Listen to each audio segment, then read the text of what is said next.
कैसे हैं आप सभी लोग। एक बार फिर से स्वागत है आपका हमारे YouTube channel study with Yogesh में। क्रैश कोर्स की डे 74 अब बचती हैं 16 क्लासेस, यानी बहुत हद तक रास्ता हमने तय कर लिया है। और मुझे पूरा यकीन है, यकीन ही नहीं भरोसा, जितने भी शब्द होते हैं बड़े बड़े टर्मिनोलॉजी, वो है इस क्रैश कोर्स से कहीं ना कहीं आपको एग्जामिनेशन हॉल पे बहुत ज़्यादा फायदा होगा। ठीक है, तो आज 74 नंबर की क्लासेज है, क्लास जो चल रही है हमारी, वो देखिएगा आप लोग। इसमें पहला क्वेश्चन आपने लिखना है कयाल क्या है। ठीक है, ये पता होना चाहिए आपको कि कयाल क्या है। देखिए कयाल, कयाल क्या होता है बच्चों, जो केरला है यानी जो मालाबार तट है उसके आसपास पाई जाने वाली एक प्रकार की स्थलाकृति है, ध्यान रखना इसको, उसको कयाल बोलते हैं। ठीक है, तो मालाबार तट की विशेष स्थलाकृति लिखो। ये पाए जाते हैं मालाबार केरल के तट पे। ठीक है, मालाबार तट पर स्थलाकृति, तट पर स्थलाकृतियां हैं। ठीक है, ये कयाल कहलाती हैं। स्पेशली मालाबार तट मतलब केरला की बात कर रही है। ठीक है, ज़्यादा फेमस ही कहाँ पे है, केरल में है। और ये काफ़ी अच्छी, मतलब बहुत इसको फायदेमंद माना जाता है। इसको मछली पकड़ने के लिए या फिर अपने आप में जो अंतःस्थली जो नौकायन के लिए इसका प्रयोग किया जाता है, उतना नहीं देखना है आपने। ठीक है, तो अगला क्वेश्चन लिखो सैडल पीक। नेक्स्ट क्वेश्चन लिखना आपको saddle peak plus mount Diavolo. Mount Diavolo, ठीक है, mount Diavolo, saddle peak, mount Diavolo, mount Koyob और माउंट थुइलर, ये कहां पर है। ठीक है, माउंट थुइलर लिखो, माउंट थुइलर, यानी कौन कौन से, mount saddle peak, mount Diavolo, mount Thuillier, और इसके अलावा जो अपने आप में आता है वो आता है माउंट कोयोब। क्या लिखोगे, माउंट कोयोब। ये जो पर्वत श्रेणियां हैं बच्चों, ये पर्वत है वो कहां पर है, ये अंडमान निकोबार द्वीप समूह के हिस्से हैं। ठीक है, तो लिखो अंडमान एंड निकोबार द्वीप समूह पे, अंडमान एंड निकोबार द्वीप समूह पे ये पाए जाते हैं, सैडल पीक एंड माउंट डिओवोली। अगला क्वेश्चन लिखना है आपको, अंडमान निकोबार द्वीप समूह की सबसे ऊंची चोटी कौन सी, सैडल पीक। जो सैडल पीक है ना, इसके नीचे ऐसे लिख दो, अंडमान एंड निकोबार की सबसे ऊंची चोटी, अंडमान एंड निकोबार द्वीप की सबसे ऊंची चोटी, highest peak of Andaman and Nicobar द्वीप समूह। ठीक है, सबसे ऊंची चोटी कभी पेपर में पूछेगा तो वो क्या हो जाएगा, सैडल पीक है। इसको ध्यान रखना। ठीक है, ये बहुत इंपॉर्टेंट क्वेश्चन है और अधिकांशतः आपके एग्जाम में पेपर में आता भी है, तो सैडल पीक के बारे में आपको पता चल जाएगा। ठीक है, इसके बाद देखना भारत का एकमात्र सक्रिय ज्वालामुखी लिखो। अब ये अंडमान निकोबार में जो है सैडल पीक, ये अंडमान निकोबार के उत्तरी अंडमान में है। जैसे आप लोग पूरे द्वीप समूह को देखोगे, उत्तरी अंडमान, मध्य अंडमान, दक्षिणी अंडमान, इसमें उत्तरी अंडमान है, उसके अंदर क्या पड़ता है अपने आप में, सैडल पीक। तो सैडल पीक के बगल में इसी ये अंडमान एंड निकोबार द्वीप समूह के ब्रैकेट में लिखो उत्तरी अंडमान में, उत्तरी अंडमान में। ठीक है, ये आपको पता होना चाहिए। अगला क्वेश्चन लिखो आप लोग, 10 डिग्री चैनल किस किस को अलग करता है। आप लोगों को पता होगा 10 डिग्री अंडमान एंड निकोबार को। ठीक है, 10 डिग्री चैनल किसे पृथक करता है, बहुत बार पेपर में पूछा गया है। अंडमान एंड निकोबार को लिखो, अंडमान व और निकोबार। कई बच्चे ये समझ नहीं रहे होंगे कि क्या है। देखो आपने वो देखे होंगे, अक्षांश रेखाएं देखी होंगे ना, 0 डिग्री, 1 डिग्री, 2 डिग्री, 3 डिग्री, ऐसे ही तो 10 डिग्री है वो एक साइड, उसके नीचे एक साउथ की ओर एक पड़ता है, एक अंडमान और एक नॉर्दर्न की पोर्शन की ओर पड़ता है उसका, वो उसके लिए यूज हो रहा है। ठीक है, तो 10 डिग्री चैनल किस किस को पृथक करता है पूछेगा, तो अंडमान एंड निकोबार को पृथक करता है। ये क्वेश्चन पता होना चाहिए। और साथ ही उसी के जस्ट आप पास आओगे तो 9 डिग्री चैनल लिखो, 9 डिग्री चैनल किसे पृथक करता है, ये अगर क्वेश्चन पूछेगा तो इसमें ध्यान रखना मिनिकॉय को लक्षद्वीप से। ठीक है, लिखो मिनिकॉय व लक्षद्वीप, मैप में ट्रेस कर लेना ये कहां पर है, मिनिकॉय व लक्षद्वीप को ये सेपरेट करता है। ठीक है, मिनिकॉय व लक्षद्वीप को। अगला क्वेश्चन लिखो आप लोग, अंडमान निकोबार द्वीप समूह में जो वन पाए जाते हैं वो कैसे वन पाए जाते हैं, सदाबहार वन। लिखो अंडमान प्लस निकोबार के वन कैसे वन है, वन एवरग्रीन जिसको बोलते हैं। ठीक है, सदाबहार, सदाबहार वन पाए जाते हैं। और सदाबहार मतलब एवरग्रीन, क्यों? क्योंकि ये जो अंडमान निकोबार है इसकी भौगोलिक स्थिति देखोगे 0 डिग्री के पास है। 0 डिग्री के पास है तो वहां पे क्या होगा, गर्म इलाका होगा, गर्म होगा, टेम्परेचर ज्यादा होगा तो बारिश ज्यादा होगी, बारिश ज्यादा होगी तो पेड़ों को क्या मिलेगा, पानी मिलेगा, पेड़ों को पानी मिलेगा तो क्या होगा, अच्छे खासे वन पाए जाएंगे। ठीक है, तो अंडमान निकोबार के पास सदाबहार वन पाए जाते हैं। अगला लिखना आपको लक्षद्वीप का प्रसार, पिटली द्वीप लिखो पहले, पिटली द्वीप, यानी पिटली द्वीप कहां पर अवस्थित है, ये लक्षद्वीप समूह में। ठीक है, यहां पर एक पक्षी अभ्यारण्य है, यहां पर कोई भी मानव निवास नहीं करता है। ठीक है, लिखो यहां पर क्या लिखोगे, पिटली द्वीप कहां पर अवस्थित है, तो ये लिखोगे आप लोग लक्षद्वीप समूह में, लक्षद्वीप समूह में है। और यहां पर एक क्या है, पक्षी अभ्यारण्य है। ठीक है, क्या लिखोगे, यहां पर एक पक्षी अभ्यारण्य है और यहां पर क्या है, कोई भी अपने आप में मानव क्या करता है, निवास नहीं करता है। ठीक है, तो पक्षी अभ्यारण्य और मानव निवास यहां पर नहीं है। ठीक है, इसमें लिख देना यहां पर मानव का निवास नहीं है, पिटली द्वीप। अगला लिखना है आपको, भारत में किस नदी का अपवाह तंत्र सबसे बड़ा है, भारत में किस नदी का अपवाह तंत्र सर्वाधिक है, सबसे बड़ा है ये गंगा नदी का है बच्चों। क्यों? क्योंकि अपवाह तंत्र का मतलब समझ रहे होगे आप, जब कोई नदी बहती है यानी कोई रिवर फ्लो होती है, चलती है, वो जितने एरिया को कवर कर रही होगी उसके लिए टर्मिनोलॉजी यूज होती है। ठीक है, तो अपवाह तंत्र सबसे बड़ा किसका है, सबसे ज्यादा डिस्टेंस जो है गंगा नदी तय करती है। यहीं पर अगला क्वेश्चन लिखो, बिहार का शोक किस नदी को कहा जाता है, ये सब एनसीईआरटी है आपका। ठीक है, बिहार का शोक कहलाते हैं कोसी नदी। किस नदी को कहा जाता है, कोसी नदी को बिहार का शोक कहा जाता है। ठीक है, अगला क्वेश्चन लिखना है, हिमालय से जो निकलने वाली नदियां हैं, वो जो अपवाह तंत्र है उसमें जो शामिल नदियां वो कौन सी स्थलाकृति का निर्माण करते हैं, वी आकार की घाटी। ठीक है, तो लिखो वी आकार की घाटी का निर्माण,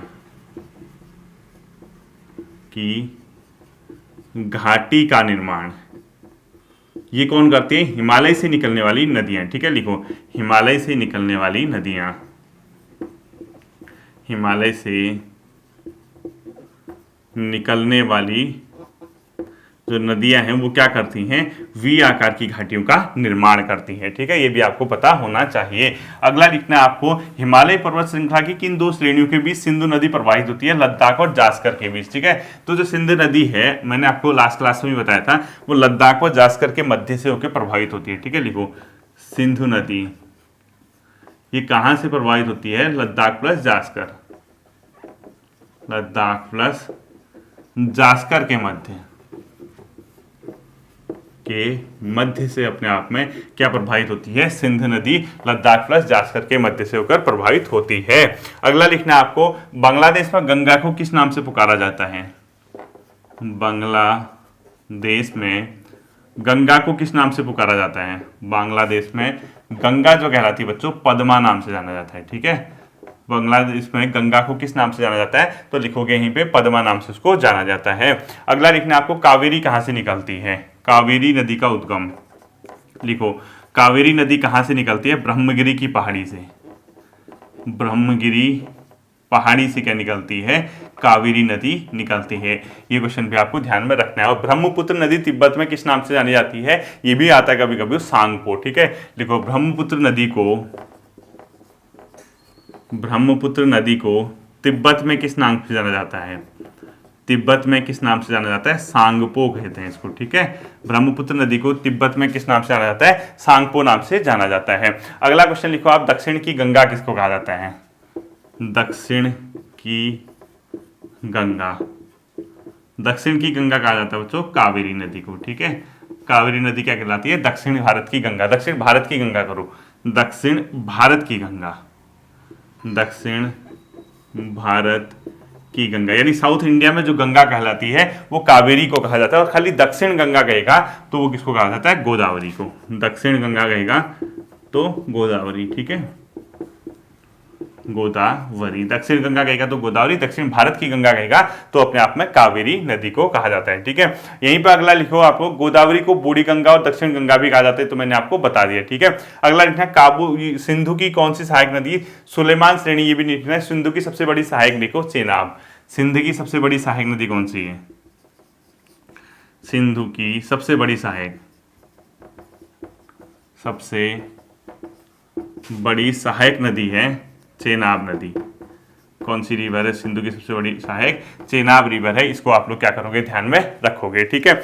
यहीं पर अब आपका उत्तराखंड का पोर्शन आता है और आप लोग जानते हैं जब तक आप उत्तराखंड नहीं पढ़ोगे आपकी आत्मा को तृप्ति नहीं मिलेगी। हालांकि अब यूकेपीएससी एग्जाम करा रहे हैं, पहले के कंपैरिजन में आप लोग को तृप्ति मिल जाती है, क्योंकि अब आप जानते हैं बहुत ज्यादा हार्ड नहीं पूछता उत्तराखंड, ठीक है। तो उत्तराखंड का पोर्शन देख लीजिए। पहला क्वेश्चन देखो, सर्वाधिक ऊंचाई पर स्थित मंदिर कौन सा है? उत्तराखंड में सर्वाधिक हाइट पे, उत्तराखंड में सर्वाधिक ऊंचाई पर स्थित मंदिर, उत्तराखंड में सर्वाधिक ऊंचाई पर स्थित मंदिर कौन सा है?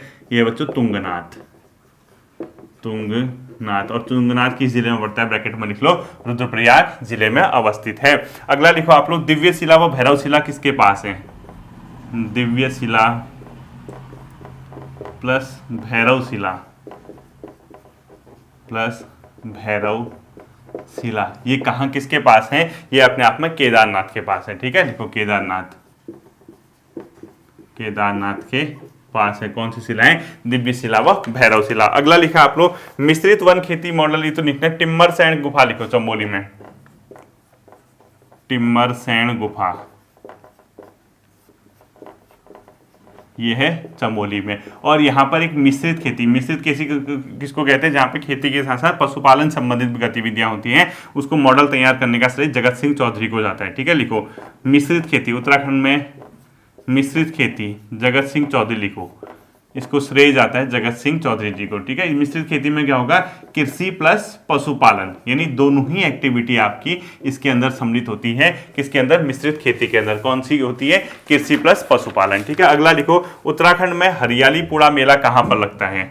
उत्तराखंड में हरियाली पूड़ा मेला, उत्तराखंड में हरियाली पूड़ा किस स्थान पे लगता है? ये लगता है बच्चों हरियाली पूड़ा मेला नौटी गांव चमोली में, ठीक है। नौटी गांव लिखो, नौटी गांव। और नौटी गांव कहां पर है? चमोली में, ब्रैकेट लिखो, ठीक है। अगला मोस्ट इंपोर्टेंट क्वेश्चन लिखना, गौचर मेले का प्रारंभ कब से हुआ? गौचर मेला लिखो, मोस्ट इंपोर्टेंट, गौचर मेला कब से शुरू हुआ था? 1943 से, ठीक है। 1943 से गौचर मेले की शुरुआत हुई थी। और गौचर मेले को शुरू करने का जो श्रेय जाता है वो जाता है कमिश्नर बर्नेडी को, ठीक है। लिखो कमिश्नर बर्नेडी के द्वारा, कमिश्नर बर्नेडी को क्या जाता है? गौचर मेले को शुरू करने का श्रेय जाता है, ठीक है। अगला क्वेश्चन आपने लिखना है, देवरिया ताल कहां पर है? ऊखीमठ में। देवरिया ताल लिखो, ऊखीमठ रुद्रप्रयाग। देवरिया ताल कहां पर है? ऊखीमठ। और ऊखीमठ कहां पर पड़ता है? रुद्रप्रयाग के पास पड़ता है, ठीक है। ऊखीमठ में लिखा देवरिया ताल। अगला लिखना है आपको, भीमपुल तथा पाषाण शिला किस जगह पर अवस्थित है? ये चमोली में लास्ट में, ठीक है, सरस्वती नदी के पास, माणा के आसपास के इलाके में। तो लिखो भीमपुल तथा पाषाण शिला, बहुत फेमस है भीमपुल, भीमपुल प्लस पाषाण शिला, ये कहां पर है? माणा के पास लिखो। और माणा कहां पर पड़ता है? चमोली। और इस जगह पे जो नदी है वो कौन सी नदी फ्लो होती है? सरस्वती नदी के पास के इलाके में फ्लो होती है, ठीक है। इसके बाद अगला जो क्वेश्चन आता है आपका, घंटाकर्ण का मंदिर कहां पर है? घंटाकर्ण का मंदिर, जो घंटाकर्ण मंदिर है बच्चों, ये अपने आप में कहां पर है? घंटाकर्ण का मंदिर माणा में, ठीक है। यानी घंटाकर्ण का मंदिर भी कहां पर है? माणा में, माणा, ठीक है। घंटाकर्ण का मंदिर कहां पर स्थित है? लिखोगे माणा में। इसके बाद अगला क्वेश्चन आप लोग लिखना है, व्यास, गणेश, नारद, स्कंद और मुचकुंद गुफा। लिखो व्यास, गणेश, नारद, व्यास, गणेश, नारद, स्कंद और मुचकुंद गुफा प्लस मुचकुंद गुफा, ये कहां पर अवस्थित है? चमोली में अवस्थित है, ठीक है। ये चमोली कहां? बद्रीनाथ के पास, लिख लो, बद्रीनाथ के पास अवस्थित है। कौन सी? व्यास, गणेश, स्कंद और मुचकुंद गुफा। अगला लिखना है आपको, हिमालय पर्यावरण अध्ययन और संरक्षण संस्थान, हिमालय, क्या लिखोगे? हिमालय पर्यावरण अध्ययन और संरक्षण संस्थान, हिमालय पर्यावरण अध्ययन और संरक्षण संस्थान, अध्ययन व संरक्षण संस्थान, हिस्को संरक्षण संस्थान। इससे जो प्रमुख व्यक्ति जुड़े हैं बच्चों, उनका नाम है अनिल जोशी। डॉक्टर अनिल जोशी 1983 से ही लगभग वर्क कर रहा है। डॉक्टर अनिल जोशी लिख दो इसमें, डॉक्टर पर्यावरण से संबंधित है अनिल जोशी, और ये लगभग 1983 से वर्क कर रहा है। ठीक है, 1983 के आसपास से वर्क कर रहा है। इसको भी आप लोगों को क्या रखना है, ध्यान पे रखना है। यानी एक प्रकार का हिमालय पर्यावरण अध्ययन व संरक्षण संस्थान। अगला लिखना है आपको, चंडी प्रसाद भट्ट को रेमन मैग्सेसे पुरस्कार से कब सम्मानित किया गया था? 1982 में। ठीक है, लिखो चंडी प्रसाद भट्ट जी को, चंडी प्रसाद भट्ट को रेमन मैग्सेसे अवार्ड पुरस्कार से कब सम्मानित किया गया था? ये किया गया था बच्चों 1982, यानी 1982 में इनको क्या किया था? रेमन मैग्सेसे पुरस्कार से सम्मानित किया गया था। ठीक है, अगला आपने लिखना है, औली में शीतकालीन हिमक्रीड़ा स्थल एवं रज्जु मार्ग, औली परियोजना शुरू कब से हुई थी? 1983 से। लिखो औली में, औली परियोजना लिखो, औली परियोजना ये कब से शुरू हुई थी? 1983 में। इसके ब्रैकेट में लिखो हिम क्रीड़ा व रज्जु मार्ग। ठीक है, इसके ब्रैकेट में लिख देना हिम क्रीड़ा स्थल व रज्जु मार्ग की शुरुआत। हिम क्रीड़ा स्थल व रज्जु मार्ग की शुरुआत कब से हुई थी? हिम क्रीड़ा स्थल व रज्जु मार्ग की शुरुआत कब से हुई थी औली में? 1983 में। ठीक है, अगला लिखो, आर्यभट्ट प्रेक्षण विश्राम शोध संस्थान एरीज की स्थापना नैनीताल में की गई। ठीक है, लिखो आर्यभट्ट प्रेक्षण विश्राम शोध संस्थान, आर्यभट्ट प्रेक्षण शोध संस्थान एरीज लिख दो। ये एरीज कहाँ है? नैनीताल में है। ठीक है, कालों का डांडा, शेर का डांडा पहाड़ी जो आप कहते हो ना, वहीं पर अवस्थित है नैनीताल में। इसके बाद लिखो, इंसाइक्लोपीडिया ऑफ उत्तराखंड किसको कहा जाता है? Encyclopedia of Uttarakhand, encyclopedia of Uttarakhand. ठीक है, ये कहा जाता है शिव प्रसाद डबराल जी को, शिव प्रसाद डबराल जी को क्या कहा जाता है? इंसाइक्लोपीडिया ऑफ उत्तराखंड के नाम से जाना जाता है। अगला लिखो आप लोग, 6ठी शताब्दी के नागराजाओं के त्रिशूल लेख कहाँ से मिले हैं? त्रिशूल लेख कहाँ से मिले? लिखो त्रिशूल लेख, ये मिले गोपेश्वर से। और ये कौन सी सदी के हैं? 6ठी सदी के। और 6ठी सदी में किन राजाओं का उल्लेख मिलता है? नाग राजाओं से संबंधित। लिखो नाग राजाओं से संबंधित ये त्रिशूल लेख है। ठीक है, अगला लिखो आपको, बेनीताल, विरहीताल और संतोपत ताल। बेनीताल, विरहीताल और संतोपत ताल, बेनीताल प्लस विरहीताल प्लस संतोपत ताल, ये सब के सब कहां पर है? चमोली में। सबके सब कहाँ हैं? चमोली में अवस्थित हैं। ठीक है, नेक्स्ट क्वेश्चन लिखना है आपको, मूर्ति रहित मंदिरों का समूह वैतरणी कुंड कहाँ पर पड़ता है? चमोली में। ठीक है, लिखो मूर्ति रहित मंदिरों का समूह, मूर्ति रहित मंदिर समूह कौन सा है? वैतरणी कुंड, वैतरणी कुंड। और ये वैतरणी कुंड कहाँ पड़ता है? चमोली में पड़ता है। ठीक है, ये था। इसके बाद आगे सुनना, ये था आपका। तो ये जो पोर्शन है आपका, ये डे 74 वाला आपका हो चुका है। मतलब आज छोटी क्लास है, चलता है कभी कभी, इतनी बहुत लेंथी क्लास न भी मिले तो बहुत ज़्यादा टेंशन लेने की ज़रूरत नहीं। बस ये है, जब ये 90 क्लासेज आपकी एंड हो जाएंगी तो आप लोग इसको एक महीना ज़बरदस्त रिवीजन करके जाना, यानी इसको बहुत बेहतर तरीके से तैयार करके जाना। मेरा ये विश्वास है लगभग 50 से 60% क्वेश्चन यहीं से होंगे। करंट अफेयर और रीजनिंग वाला पोर्शन अगर छोड़ दिया जाए तो अधिकांश प्रश्न आपके यहाँ से देखने को मिलेंगे, चाहे उत्तराखंड इतिहास से हो, उत्तराखंड के भूगोल से हो। अब बेसिक क्वेश्चन नहीं कराए होंगे। बेसिक क्वेश्चन यार वो बहुत हल्के लेवल के क्वेश्चन तो आप खुद ही कर सकते हो ना, जैसे उत्तराखंड का कुमाऊं का इतिहास किताब किसने लिखी, शक्ति समाचार पत्र का प्रकाशन कब हुआ, और इसके अलावा जो अल्मोड़ा अखबार था वो कब से शुरू हुआ। ऐसे क्वेश्चन तो आप कर सकते हैं जहां तक मैं समझ रहा हूँ, जो बहुत बेसिक होते हैं। बेसिक के साथ साथ कुछ क्वेश्चन इसमें बहुत हल्के होंगे, कुछ क्वेश्चन ठीक ठाक होंगे, और पेपर ऐसा ही बनता है, मतलब बहुत हल्का भी नहीं बनता, बहुत ज़्यादा टफ भी नहीं बनता। आप लोग इसको बहुत सही तरीके से, अच्छे तरीके से तैयार करके जाना, तो एक न एक दिन मान के चलिए आपका काम बन जाएगा। ठीक है, फिर मिलते हैं अगले सेशन पे। अपना ध्यान रखिएगा। Thank you.